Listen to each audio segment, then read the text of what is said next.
Assalamualaikum warahmatullahi wabarakatuh. Selamat pagi semuanya, salam sejahtera bagi kita semua. Yang terhormat Ibu Riri Ringgani selaku dosen pengampu mata kuliah Bahasa Indonesia dan teman-teman yang saya sayangi. Perkenalkan, nama saya Intan Danwatasari.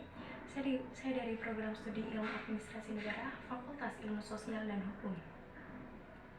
Pada kesempatan kali ini, saya akan membahas tentang hasil proposal penelitian yang telah saya buat, yang berjudul Evaluasi Kinerja Birokrasi dan Tantangan Pelayanan Administrasi Publik di Kelurahan Desa Suci. Latar belakang, evaluasi kinerja birokrasi sangat penting karena birokrasi adalah instrumen untuk bekerja serta menjaga kinerja suatu administrasi. Evaluasi kinerja birokrasi adalah suatu proses penilaian terhadap kinerja birokrasi dalam melayani masyarakat. Pelayanan administrasi publik merupakan tanggung jawab pemerintah, baik negara maupun daerah, dalam kegiatan yang ditujukan untuk kepentingan publik atau masyarakat. Salah satu upaya pemerintah dalam memperbaiki tingkat kepercayaan masyarakat kepada pemerintah adalah melakukan reformasi birokrasi. Dalam konteks ini, evaluasi kinerja birokrasi menjadi hal yang sangat penting bagi semua lembaga yang ada di pemerintahan. Pelayanan administrasi publik adalah pelayanan dasar dalam penyelenggaraan pemerintahan, dan kualitas pelayanan publik merupakan hasil interaksi dari berbagai aspek, termasuk sistem pelayanan, sumber daya manusia pemberi layanan, strategi, dan memberikan kualitas pelayanan publik yang baik. Pelayanan administrasi publik merupakan tanggung jawab pemerintah, baik negara maupun daerah, dalam kegiatan yang ditujukan untuk kepentingan publik atau masyarakat. Hal yang menjadi dasar tantangan dalam pelayanan administrasi publik adalah mencakup faktor-faktor seperti keterbatasan anggaran daerah, rendahnya kapasitas sumber daya manusia, kurangnya memadai dalam segi infrastruktur, serta belum berjalannya kelancaran teknologi yang kurang optimal. Terdapat 4 rumusan masalah, yaitu yang pertama, apakah ada suatu upaya evaluasi kinerja birokrasi untuk memastikan kualitas pelayanan yang optimal. Yang kedua, bagaimana kinerja birokrasi di Kelurahan Desa Suci dalam memberikan pelayanan publik. Yang ketiga, bagaimana kebijakan pelayanan di Kelurahan Desa Suci. Dan yang keempat, apakah terdapat sebuah tantangan utama dalam pelayanan administrasi publik di Kelurahan Desa Suci. Tujuan penelitian. Yang pertama, mengevaluasi tingkat kepatuhan birokrasi di Kelurahan Desa Suci terhadap kebijakan dan prosedur yang telah ditentukan. Yang kedua, menilai hasil kinerja pelayanan yang diberikan pegawai pemerintah kepada masyarakat. Yang ketiga, menganalisis tingkat kepuasan masyarakat terhadap pelayanan administrasi yang diberikan oleh Kelurahan Desa Suci. Yang keempat, mengidentifikasi faktor-faktor yang menghambat efektivitas pelayanan administrasi publik di Kelurahan Desa Suci. Dan yang kelima, mengetahui proses kinerja birokrasi dan pelayanan administrasi publik di Kelurahan Desa Suci. Manfaat penelitian. Yang pertama, mengetahui kinerja birokrasi pelayanan administrasi publik berdasarkan pada produktivitas dan faktor yang menjadi kendala dalam kinerja pegawai. Yang kedua, mendorong pemerintah desa dalam melaksanakan tugas pokok dan fungsi sebagai organisasi dalam memberikan pelayanan dan bisa lebih dekat kepada masyarakat sebagai pihak yang dilayani. Yang ketiga, meningkatkan transparansi dan akuntabilitas dalam pelayanan publik. Yang keempat, mengidentifikasi masalah struktural dalam birokrasi dan sistem administrasi yang mungkin memerlukan perubahan pada kebijakan. Yang kelima, mengetahui kebutuhan dan harapan masyarakat dapat membantu birokrasi menjadi lebih responsif lagi. Yang keenam, memahami kondisi dan kinerja yang ada di Kelurahan Desa Suci. Yang ketujuh, memahami lebih dalam tentang sistem pemerintah yang ada di Kelurahan Desa Suci. Batasan istilah. Kinerja birokrasi adalah hasil kerja yang dilakukan secara bersama-sama oleh pegawai dalam sebuah organisasi tertentu. Kinerja birokrasi melibatkan efisiensi, transparansi, dan pelayanan publik yang baik untuk memenuhi kebutuhan yang diperlukan oleh masyarakat. Tantangan, hal atau objek yang mengunggah tekad untuk meningkatkan kemampuan dalam menguasai masalah yang terjadi. Dalam menghadapi sebuah tantangan, seseorang perlu membangun strategi, memiliki keberanian dan tekad yang kuat agar dapat berkembang serta mengembangkan keterampilan yang baru.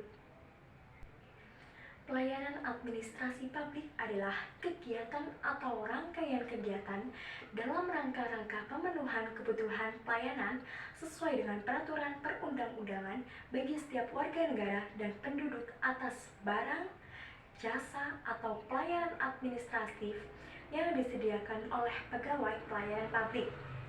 Dalam pelaksanaan pelayanan publik harus berdasarkan dengan standar pelayanan yang telah ditentukan, dapat dipergunakan sebagai acuan penilaian kualitas pelayanan sebagai kewajiban pegawai pemerintah kepada masyarakat. Metode penelitian.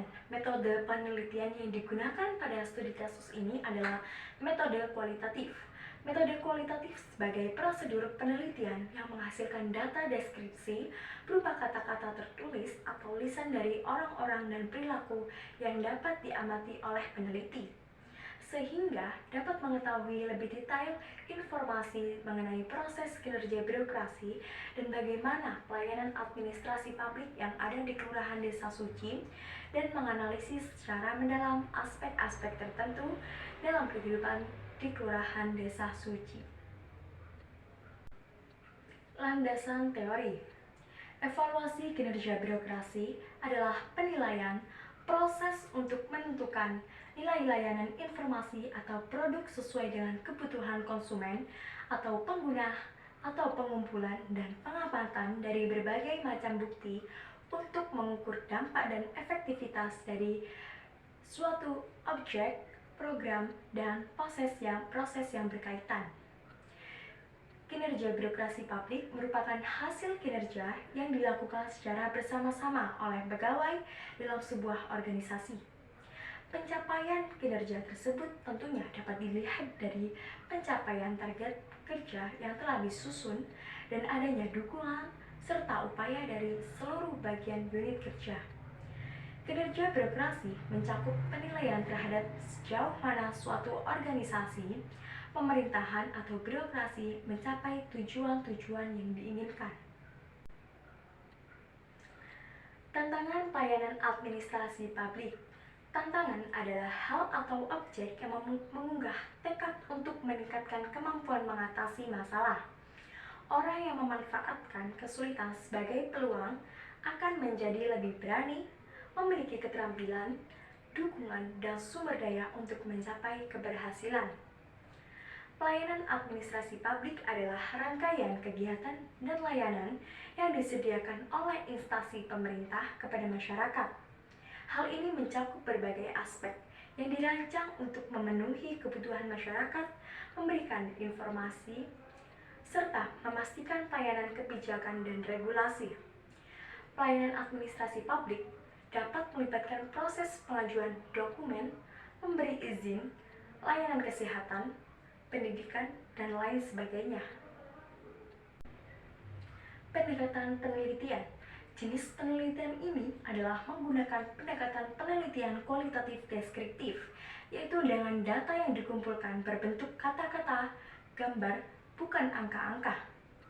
Dalam proposal ini, peneliti langsung terjun ke lokasi dengan melakukan observasi ke tempat yang dituju, wawancara kepada pihak yang bersangkutan, menganalisis dokumen, dan memilih beberapa kasus representatif untuk dianalisis secara mendalam. Pendekatan penelitian ini akan membantu menghasilkan data deskriptif yang mendalam dan konseptual untuk memahami dinamika yang ada di dalam birokrasi dan administrasi publik. Sumber data dan data penelitian. terdapat dua jenis, yaitu sumber data primer dan sumber data sekunder. Sumber data primer adalah data yang diperoleh atau dikumpulkan langsung di lapangan secara langsung dari orang yang bersangkutan. Pada data primer ini merujuk pada informasi yang diperoleh secara langsung dari sumber aslinya atau yang pertama kali terjadi. Biasanya mengumpulkan data primer dengan metode survei, observasi, dan juga wawancara. Dan yang kedua, sumber data sekunder. Data sekunder adalah informasi atau data yang telah dikumpulkan dan diproses sebelumnya oleh pihak lain untuk tujuan lain selain dari penelitian yang sedang dilakukan. Ini dapat mencakup data yang diambil dari laporan, studi sebelumnya, basis data, publikasi, atau sumber lain yang telah ada sebelumnya. Teknik pengumpulan data. Terdapat 3 teknik dalam pengumpulan data. Yang pertama, observasi. Penulis menggunakan teknik pengumpulan data secara observasi, yaitu yang dimana mengumpulkan data yang telah digunakan dengan melalui sesuatu pengamatan, dengan disertai pencatatan terhadap keadaan atau perilaku objek yang menjadi sasaran, melibatkan pengamatan langsung terhadap perilaku, kejadian, atau objek yang diteliti. Teknik observasi merupakan cara yang akurat atau lebih spesifik untuk mendapatkan data yang diperlukan. Tujuannya adalah untuk mengumpulkan informasi tentang perilaku, karakteristik, atau situasi yang diamati. Yang kedua, teknik pengumpulan data wawancara.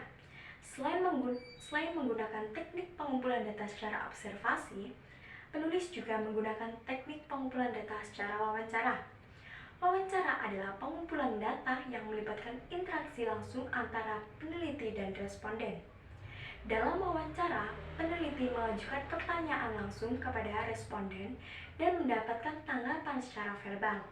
Hal ini memungkinkan untuk mendapatkan informasi yang mendalam. Dan yang ketiga, analisis dokumen, yang dimana mengumpulkan data dari sebuah dokumen dan laporan. Analisis dokumen adalah kegiatan menganalisis dokumen-dokumen yang digunakan dalam suatu sistem. Kegiatan ini dilakukan untuk mengumpulkan data yang bersumber dari arsipan dan dokumen yang baik yang berada di dalam maupun di luar yang ada hubungannya dengan penelitian tersebut. Analisis dokumen memiliki beragam tujuan tergantung pada konteks penggunaannya. Secara umum, tujuan analisis dokumen adalah untuk pengumpulan data yang bersumber dari arsip dan dokumen yang baik yang berada di dalam maupun yang di luar yang ada hubungannya dengan suatu penelitian. Dalam konteks penelitian kualitatif, analisis dokumen dapat dilakukan untuk memahami isi dokumen secara sistematik, termasuk bentuk-bentuk komunikasi yang dituangkan secara tertulis dalam dokumen tersebut. Sekian yang bisa saya sampaikan dalam hasil proposal penelitian kali ini. Kurang lebihnya mohon maaf. Wassalamualaikum warahmatullahi wabarakatuh.